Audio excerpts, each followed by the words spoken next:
네, 조금 전 안민석 의원의 이야기를 들으셨듯이 정치권에서 병역 특례를 손보자는 목소리가 커지고 있습니다. 그렇다면 징병제를 택한 다른 나라들은 어떤 제도를 가지고 있을까요? 저희가 확인을 해보니까 국방부나 병무청은 해외 사례를 파악하고 있지 않다고 답했습니다. 그래서 팩트체크팀이 주요국의 대사관을 통해서 병역 특례 여부를 하나씩 확인을 했습니다.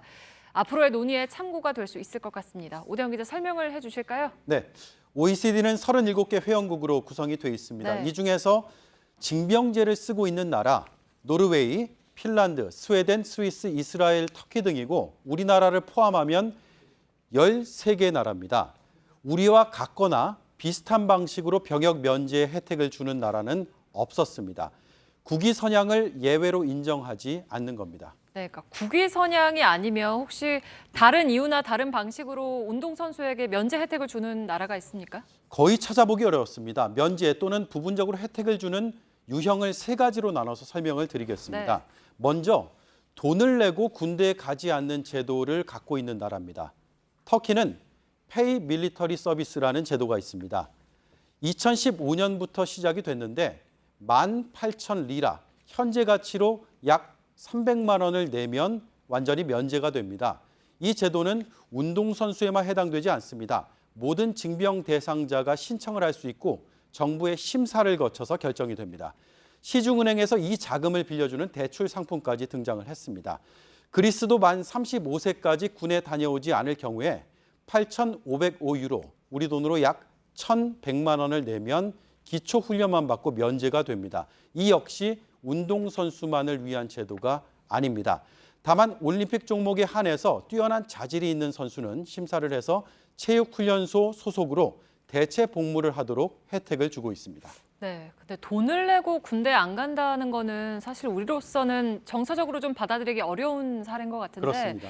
근데 이제 일부 언론 보도를 보면 독일이 과거에 분데스리가 선수에게 그 연봉의 30%를 내게 하고 군대를 면제해줬다라는 보도가 있던데요. 맞습니까? 네, 그건 사실이 아니었습니다. 저희가 주 독일 대사관과 또 독일 축구 리그에 확인한 결과 병역세처럼 연봉의 일부를 내는 제도는 없었습니다. 일부 언론의 오보로 잘못 알려진 내용입니다.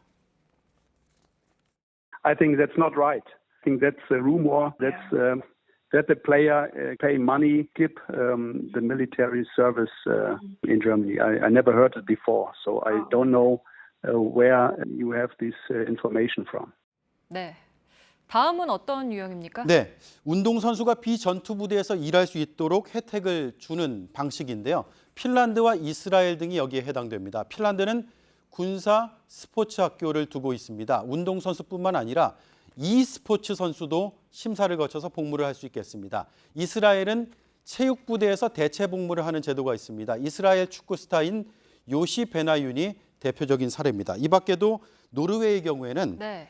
장기간 동안 입대를 연장하는 그런 혜택을 주는 사례도 있습니다. 네. 그러면 OECD 회원국은 아니지만 대만은 어떤가요? 이번 올림픽 때 대만 야구 대표팀도 우승을 하면 군대를 안 간다라는 보도가 있었잖아요. 그런 보도가 꽤 있었습니다.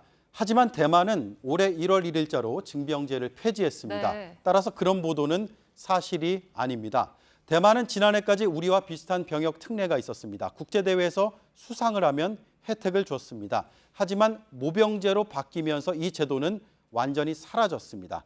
결론은 OECD 여러 국가에서 운동선수에게 다양한 대체 복무 기회를 주고 있지만 국위 선양을 이유로 포상 개념의 병역 혜택을 주는 나라는 찾기가 어려웠습니다. 네, 이 사안에 대해서는 찬반 여론이 뜨겁기 때문에 앞으로 다양한 논의가 필요할 것 같습니다.